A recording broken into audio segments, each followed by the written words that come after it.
Ooh. I've forgotten what I was going to say. You know that? How it all worked out. I don't remember the first bit I was supposed to say, only the second bit. Oh well.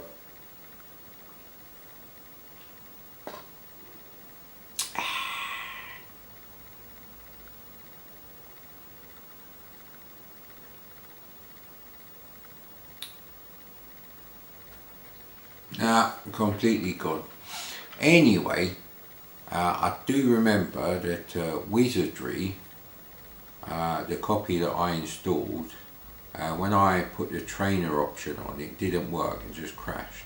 It does work with the trainer off, but I'll have to find a manual to even attempt to play that game. I do have many copies of Wizardry on cassette. And I thought, okay,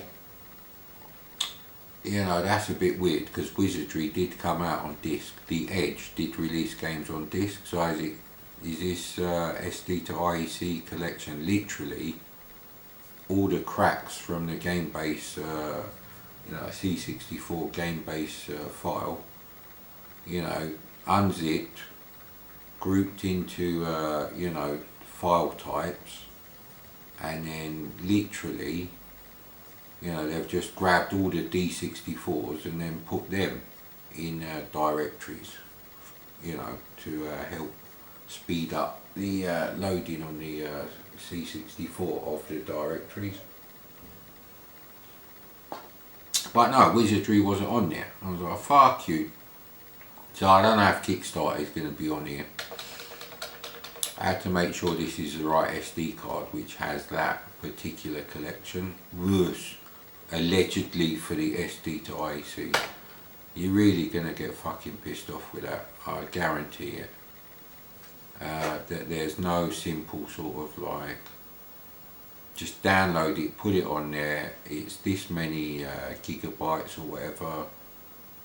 I'm using a 2 gig SD card, and the SD to IC is fine, I would imagine, to at least 4 gig. As far as how the C64 sees everything. Because it can actually load PRG files straight from, within the root directory. I don't know how that would work. How many blocks would that see? C64 is only an 8-bit computer, and the address space is only 16 bits, 65,000, whatever bytes on the 64K. Obviously, because it's 1024K to a megabyte and 1024 bytes to a kilobyte. So it's not exactly 1,000.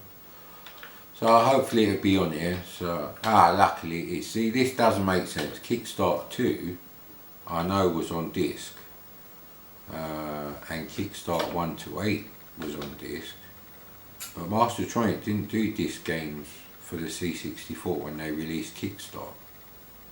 So is this an American version? So anyway, KIKSTART is a game I remember. It's another one where, you really do need to also play it as a 2-player game. You can't just play it as a 1-player game, do a review on it, and then say, it's alright. That happens a lot. A lot of C64 games, whilst you could play them as 1-player games, they were really better played as a 2-player game. Now, that really depends on the type of game you're playing, but any kind of sports game, Daley Thompson's Decathlon, which I haven't played actually for a long time. But yeah, KIKSTART is the name of the BBC TV show, and they're on like dirt bikes doing various challenging courses that were probably put together for about 65 pence, I reckon. There's just a few logs lying around, they make ramps out of them. Yeah, they're the kind of shit we would do. So So there's 4 sprites on each line. Well, actually, yeah, you just about see the 5th sprite. So they're doing 5 sprites per line and multiplexing. This is why you need to learn machine code. No matter how fast your compiled basic code is, you would never be able to do this. Even with a super CPU, which is basically the same CPU as a SNES. Although I think it might be faster on the super CPU. I really can't remember.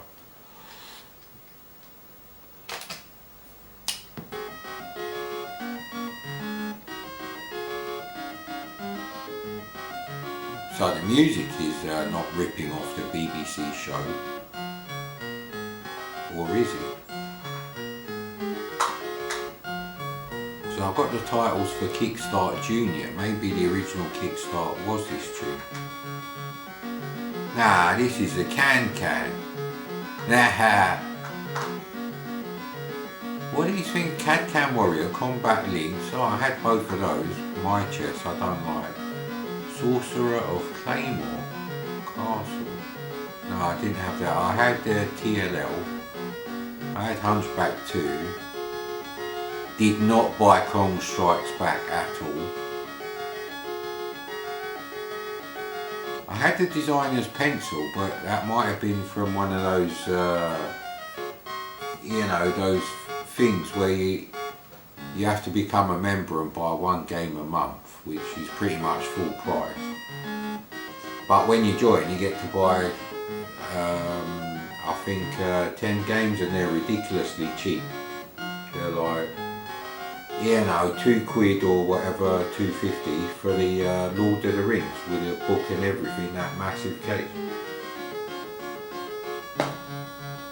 Right, 1 player, 1 joystick. F7 start game.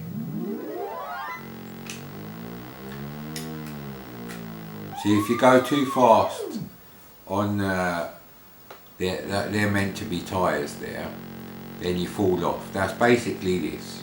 This is the game. And if you fall off at the wrong point, it is actually a pretty good simulation, I suppose.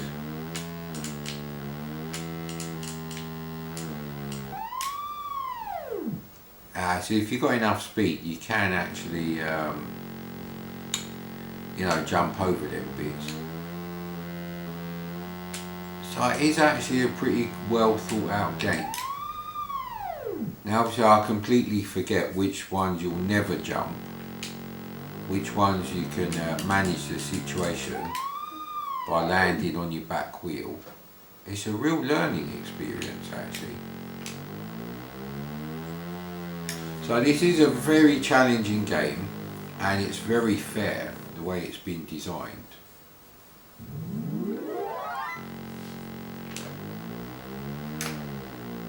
Oh man, you have to go really slow on him.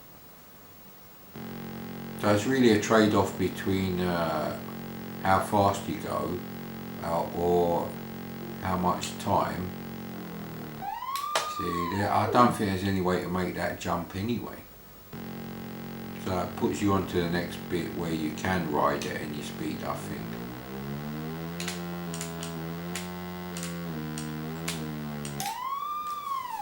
See, that's misleading with a ramp there because you think you can actually jump it.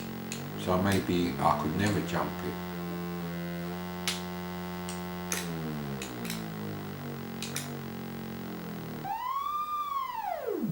That's interesting. So you do have to jump the barrels.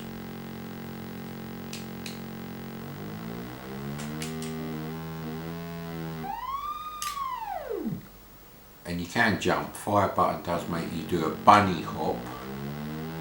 I don't know what a bunny hop is, then But at least it's not saying, nah, you're not good enough, mate. You can't play the next level. Or is it? This looks familiar. Is this the same course? So I don't know, can you not go too slow as well? So I'm definitely having to learn this. So